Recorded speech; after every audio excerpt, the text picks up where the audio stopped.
So, what actually is codependency, right? What are the mechanics of it? I'm 44 now, and I've known about the term since my early 20s, but I never fully grasped exactly what it was until I started to do emotional repression work. At its most basic, codependency is a state wherein both parties in a relationship depend on each other for a sense of love, safety, happiness, and self. My old sponsor in Al-Anon used to jokingly but accurately say, codependency is like two ticks without a dog, right? In that it's parasitic. It's like, I need you to be responsible for my happiness, and I need me to be responsible for your happiness. Or I need you to be okay so I can be okay, and vice versa.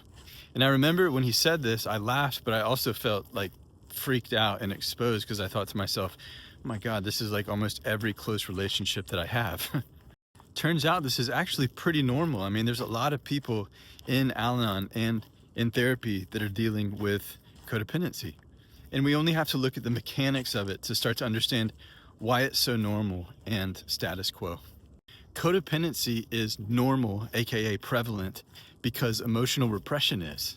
When we bury emotions in childhood for survival, we're essentially pushing the source of suffering down into our bodies and then looking outwards for things that will make us feel better.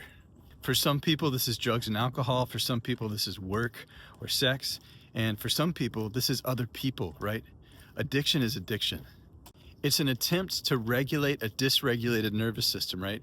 Which is another way of saying it's an attempt to temporarily forget that we have buried emotions in our bodies that are causing us to suffer. So the codependent is addicted to or dependent on other people, right? And this is why Al-Anon is a program, because the friends and families of alcoholics or addicts get locked in, addicted to, and dependent on their struggling loved ones. Like I said earlier, as the codependent or the Al-Anon, I need you, the alcoholic or addict, to be okay, aka stop drinking or using so that I can be okay. But here's the key recognition, right? Being okay to the codependent or the Al-Anon or to the addict or to the alcoholic or really to any of us usually means to not have to feel and express what's buried in our bodies. Being okay equates to being repressed. This is why controlling your emotions or, being strong is such a virtue in our culture, because emotional repression for most people is a way of life. And as a result, so is codependency. But you can resolve yours if you resolve your own emotional repression.